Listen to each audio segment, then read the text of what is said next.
ଆଚ୍ଛା, ଟିକେ କଳ୍ପନା କରନ୍ତୁ ତ ଯଦି ହଠାତ୍ ଚାରିଆଡ଼େ କେବଳ ଘୋର ଅନ୍ଧକାର ଛାଇଯାଏ ତେବେ କ'ଣ ହେବ? ଆଜିର ଏହି ବିଶ୍ଳେଷଣରେ ଆମେ ଠିକ୍ ଏମିତି ଏକ ଅବିଶ୍ୱାସନୀୟ ଐତିହାସିକ ଯାତ୍ରା ବିଷୟରେ ଜାଣିବା। ଏହା କେବଳ ଗୋଟିଏ କାହାଣୀ ନୁହେଁ, ବରଂ ଅଧ୍ୟାବସାୟ, ମାନବିକତା ଏବଂ ସହାନୁଭୂତି ଭଳି ଗଭୀର ନୈତିକ ମୂଲ୍ୟବୋଧର ଏକ ଜ୍ୱଳନ୍ତ ଉଦାହରଣ।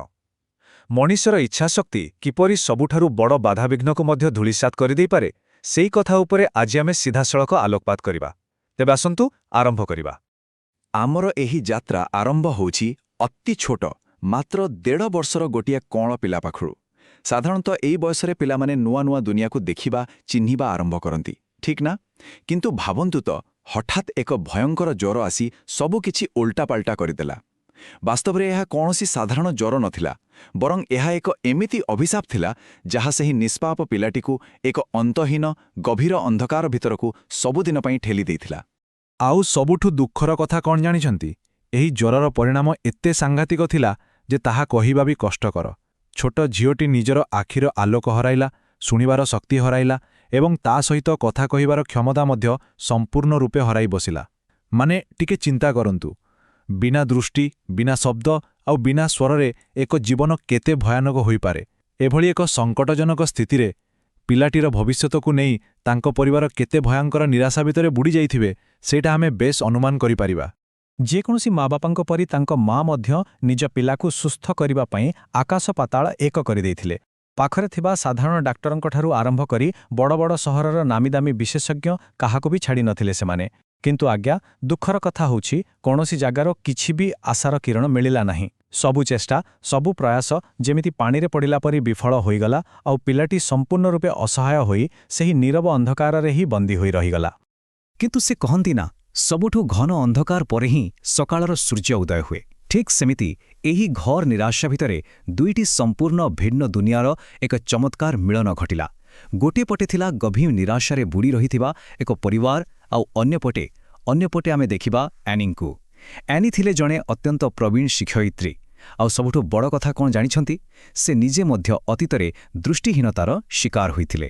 ତେଣୁ ଆଖି ନଥାଇ ବଞ୍ଚିବାର କଷ୍ଟ, ସେହି ଯନ୍ତ୍ରଣା ଆଉ ମାନସିକ ଅବସାଦକୁ ସେ ଯେତେ ଭଲ ଭାବରେ ବୁଝିଥିଲେ, ବୋଧହୁଏ ଆଉ କେହି ସେମିତି ବୁଝିନଥିବେ। ଏଠାରେ ଆମେ ଗୋଟିଏ ବହୁତ ବଡ଼ ଶିକ୍ଷା ପାଉଛୁ। ପ୍ରକୃତ ସହାନୁଭୂତି ବା ଏମ୍ପ୍ୟାଥିର ଶକ୍ତି କେତେ ଅଦ୍ଭୁତ ହୋଇପାରେ। କେବଳ ଉପରଠାଉରିଆ ଦୟା ଦେଖାଇବା ନୁହେଁ, ବରଂ ଆନ୍ତରିକତାର ସହ କାହାର କଷ୍ଟକୁ ନିଜର କରିନେବା। ନିଜର ଦୃଷ୍ଟିଶକ୍ତି ଫେରି ପାଇବା ପରେ ଏନି ସ୍ଥିର କରିଥିଲେ ଯେ ସେ ନିଜ ଜୀବନକୁ ଦୃଷ୍ଟିହୀନ ପିଲାଙ୍କ ଶିକ୍ଷା ପାଇଁ ଉତ୍ସର୍ଗ କରିବେ। ତେଣୁ ସେ ସଙ୍ଗେ ସଙ୍ଗେ ଗୋଟିଏ ବଡ଼ ପଦକ୍ଷେପ ନେଲେ। ଝିଅଟିକୁ ସେହି ନିରାଶାଜନକ ପରିବେଶରୁ ଦୂରକୁ ନେଇଗଲେ, ଯାହାଫଳରେ ସେ ତାକୁ ଅନ୍ୟମାନଙ୍କ ଉପରେ ନିର୍ଭର ନ କରି ଏବଂ ସମ୍ପୂର୍ଣ୍ଣ ଆତ୍ମନିର୍ଭରଶୀଳ ହେବା ଶିଖାଇ ପାରିବେ। ଏହା ଥିଲା ଏକ ମାଷ୍ଟର ଷ୍ଟ୍ରୋକ୍। ଏବେ ଏଇ ଯେଉଁ କଥାଟି ମୁଁ କହିବାକୁ ଯାଉଛି, ତାକୁ ଟିକେ ଧ୍ୟାନ ଦେଇ ଶୁଣିବେ। ଏନି ସେହି କୁନି ଝିଅଟିକୁ ଏକ ଅତି ମୂଲ୍ୟବାନ ନୈତିକ ଶିକ୍ଷା ଦେଇଥିଲେ। ସେ ବୁଝାଇଥିଲେ ଯେ, ଦେଖ, ମଣିଷ ନିଜର ଦୃଢ଼ ନିଷ୍ଠା ଆଉ କଠିନ ପରିଶ୍ରମ ବଳରେ ହିଁ ସବୁକିଛି ହାସଲ କରେ। ତୁମେ ଯଦି କିଛି ପାଇବାକୁ ଚେଷ୍ଟା ନ କରିବ, ତେବେ ତାହା ଆପେ ଆପେ କେବେ ବି ତୁମ ପାଖକୁ ଆସିବ ନାହିଁ। ମାନେ କଥାଟା ସଫା, ଭାଗ୍ୟ ଭରସାରେ ହାତ ବାନ୍ଧି ବସିଲେ କିଛି ହେବନି, ଆମକୁ ନିଜେ ହିଁ ମଇଦାନକୁ ଓହ୍ଲାଇବାକୁ ପଡ଼ିବ। ଆଉ ଏହି ଗୋଟିଏ କଥା ସବୁକିଛି ବଦଳାଇ ଦେଇଥିଲା। ଆଉ ଆଶ୍ଚର୍ଯ୍ୟର କଥା କ'ଣ ଜାଣିଛନ୍ତି?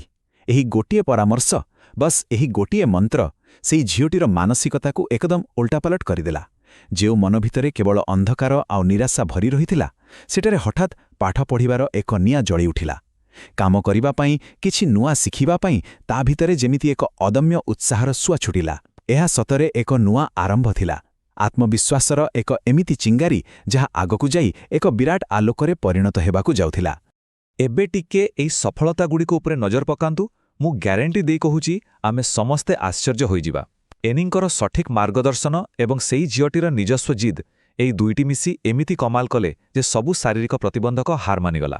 କେବଳ ଗୋଟିଏ ଭାଷା ନୁହେଁ ଆଜ୍ଞା, ଇଂରାଜୀ, ଲାଟିନ୍, ଗ୍ରୀକ୍ ଏବଂ ଫରାସୀ ଭଳି 4ଟି କଠିନ ଭାଷାରେ ସେ ସମ୍ପୂର୍ଣ୍ଣ ଦକ୍ଷତା ହାସଲ କଲେ। ଥରେ ଭାବନ୍ତୁ ତ, ଆମ ଭଳି ସାଧାରଣ ମଣିଷ ଯିଏ ଦେଖିପାରୁଛି, ଶୁଣିପାରୁଛି, ତା ପାଇଁ ଏତେ ଭାଷା ଶିଖିବା କେତେ କଷ୍ଟ, ଆଉ ସେ ବିନା ଦୃଷ୍ଟି, ବିନା ଶବ୍ଦରେ ଏହା କରି ଦେଖାଇଲେ। ଏହାକୁ କହନ୍ତି ପ୍ରକୃତ ଇଚ୍ଛାଶକ୍ତିର ବିଜୟ। ଆଉ କାହାଣୀ ଏତିକିରେ ସରିଯାଇନି। ସେ ଏବେ କେବଳ ଜଣେ ସାଧାରଣ ଛାତ୍ରୀ ହୋଇ ରହିନଥିଲେ, ବରଂ ଜଣେ ଅତ୍ୟନ୍ତ ସଶକ୍ତ ସ୍ରଷ୍ଟା ପଲଟି ଯାଇଥିଲେ। ନିଜେ ଅନ୍ଧାରରେ ଥାଇ ଅନ୍ୟମାନଙ୍କ ପାଇଁ ବାଟ କଢ଼ାଇଲେ। ବ୍ରେଲ୍ ଲିପି ବ୍ୟବହାର କରି ସେ ଗୋଟିଏ ପରେ ଗୋଟିଏ ବହି ଲେଖିବାକୁ ଲାଗିଲେ।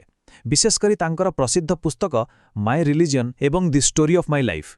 ଏହି ବହିଗୁଡ଼ିକ ଏତେ ଲୋକପ୍ରିୟ ହେଲା ଯେ ତାହା ପୁରା ଦୁନିଆରେ ଥିବା ଅଗଣିତ ଦୃଷ୍ଟିହୀନ ବ୍ୟକ୍ତିମାନଙ୍କୁ ବଞ୍ଚିବାରେ ଏକ ନୂଆ ବାଟ ଦେଖାଇଥିଲା। ବାସ୍ତବରେ ସେ ପୁରା ସମାଜ ପାଇଁ ଏକ ଜୀବନ୍ତ ଉଦାହରଣ ପାଲଟିଗଲେ। ସେ ପ୍ରମାଣ କରିଦେଲେ ଯେ ଯଦି କେହି ଶାରୀରିକ ପ୍ରତିବନ୍ଧକ ସହ ଜନ୍ମ ହୋଇଛି ତେବେ ତାକୁ ଭାଗ୍ୟକୁ ମିନ୍ଦି ଅନ୍ୟମାନଙ୍କର ଦୟା ଉପରେ ବଞ୍ଚିବାର କୌଣସି ଆବଶ୍ୟକତା ନାହିଁ। ଆମେ ଯଦି ଚାହିଁବା ନିଜର ଦୃଢ଼ ଇଚ୍ଛାଶକ୍ତି ଆଉ କଠିନ ପରିଶ୍ରମ ବଳରେ ଆମ ଜୀବନର ଦିଗକୁ ପୂରାପୂରି ବଦଳାଇ ଦେଇପାରିବା। ଆମ ସମସ୍ତଙ୍କ ପାଇଁ ଏହାଠାରୁ ବଡ଼ ନୈତିକ ଶିକ୍ଷା ଆଉ କ'ଣ ବା ହୋଇପାରେ? ନିଜର ଅଦମ୍ୟ ସାହସ ଏବଂ ସେହି କେବେ ହାର ନ ମାନିବାର ମନୋବୃତ୍ତି ଦ୍ୱାରା ଏହି ଅସାଧାରଣ ବ୍ୟକ୍ତିତ୍ୱ ହଜାର ହଜାର ଦୃଷ୍ଟିହୀନ ବ୍ୟକ୍ତିଙ୍କ ପାଇଁ ସତରେ ଏକ ଆଶାର କିରଣ ପାଲଟି ଯାଇଥିଲେ। ଯେଉଁମାନଙ୍କ ଜୀବନରେ କେବେ ଆଲୋକ ନଥିଲା ସେମାନଙ୍କ ପାଇଁ ସେ ନିଜେ ହିଁ ଏକ ବିରାଟ ଆଲୋକର ସ୍ୟସ୍ତମ୍ଭ ସାଜିଥିଲେ। ଭାବିରେ ଆଶ୍ଚର୍ଯ୍ୟ ଲାଗେ ନା, ଗୋଟିଏ ଲୋକର ସାହସ ପୁରା ଦୁନିଆର ଦୃଷ୍ଟିକୋଣକୁ କେମିତି ବଦଳାଇ ଦେଇପାରେ? ଏବେ ମୁଁ ଆପଣଙ୍କୁ ତାଙ୍କର ଏକ ଅତି ଚମତ୍କାର ଦାର୍ଶନିକ ଚିନ୍ତାଧାରା କହିବାକୁ ଯାଉଛି। ସେ କହୁଥିଲେ ଯେ ଜାଣିଛନ୍ତି, ଈଶ୍ୱର କେବେ ବି ଆମ ପାଇଁ ସବୁ ଦରଜା ବନ୍ଦ କରନ୍ତି ନାହିଁ। ଯଦି ସେ ଗୋଟିଏ ଦରଜା ବନ୍ଦ କରନ୍ତି ତେବେ ନିଶ୍ଚିତ ଭାବରେ ଅନ୍ୟ ଏକ ଦରଜା ଆମ ପାଇଁ ଖୋଲା ରଖିଥାନ୍ତି। କିନ୍ତୁ ଆମେ କ'ଣ କରୁ? ଆମେ ସେଇ ବନ୍ଦ ଦରଜା ଆଡ଼କୁ ଚାହିଁ ଏତେ କାନ୍ଦୁ ଯେ ସେଇ ଯେଉଁ ନୂଆ ଦରଜାଟି ଆମ ପାଇଁ ଖୋଲା ଅଛି ତାକୁ ଆମେ ଦେଖି ହିଁ ପାରୁନାହୁଁ। ସତରେ କେଡ଼େ ବଡ଼ କଥା ନୁହେଁ? ଆମେ ସମସ୍ତେ ବେଳେବେଳେ ନିଜ ଜୀବନରେ ଠିକ୍ ଏମିତି ହିଁ କରିଥାଉ। ଆଉ ଏତେ ସମୟ ଧରି ଆମେ ଯେଉଁ ଅବିଶ୍ୱାସନୀୟ ସାହସୀ, ସଂଘର୍ଷଶୀଳ ତଥା ପ୍ରେରଣାଦାୟୀ ମହିଳାଙ୍କ ବିଷୟରେ କଥା ହେଉଛୁ, ଯିଏ ନିଜ ଜୀବନର ଘୋର ଅନ୍ଧକାରକୁ ସମଗ୍ର ବିଶ୍ୱ ପାଇଁ ଏକ ଉଜ୍ଜ୍ୱଳ ଆଲୋକରେ ପରିଣତ କରିଦେଲେ, ତାଙ୍କର ନାଁ ହେଉଛି ହେଲେନ୍ କେଲର। ହଁ ଆଜ୍ଞା, ହେଲେନ୍ କେଲର। ତାଙ୍କର ଏହି ସଂଘର୍ଷର କାହାଣୀ ମାନବ ଇତିହାସରେ ସବୁଦିନ ପାଇଁ ସ୍ୱର୍ଣ୍ଣାକ୍ଷରରେ ଲିପିବଦ୍ଧ ହୋଇ ରହିବ। ତେବେ ଆଜିର ଏହି ବିଶ୍ଳେଷଣକୁ ଶେଷ କରିବା ପୂର୍ବରୁ ମୁଁ ଆପଣଙ୍କ ପାଇଁ ଏକ ଛୋଟ ପ୍ରଶ୍ନ ଛାଡ଼ି ଯାଉଛି। ନିଜକୁ ଥରେ ପଚାରନ୍ତୁ ତ, ଆମ ନିଜ ଜୀବନରେ ଏମିତି କେଉଁ ସବୁ ବନ୍ଦ ଦରଜା ଅଛି ଯାହା ଆଗରେ ଛିଡ଼ା ହୋଇ ଆମେ ନୂଆ ସୁଯୋଗର ଖୋଲା ଦରଜାଗୁଡ଼ିକୁ ଦେଖିପାରୁନାହୁଁ? ବୋଧୁରେ ନିଜ ଭିତରେ ଥିବା ସେହି ଶୋଇପଡ଼ିଥିବା ଇଚ୍ଛାଶକ୍ତିକୁ ପୁଣିଥରେ ଜାଗ୍ରତ କରିବାର ସମୟ ଏବେ ଆସିଯାଇଛି। ବାସ୍ ଏହି ଗୋଟିଏ ଚିନ୍ତାଧାରା ସହିତ ଆଜିର ଏହି ଆଲୋଚନାକୁ ଆମେ ଏଇଠି ରଖୁଛୁ। ନୂଆ କିଛି ଶିଖିବା ଓ ଖୋଜିବା ଜାରି ରଖନ୍ତୁ। ନମସ୍କାର।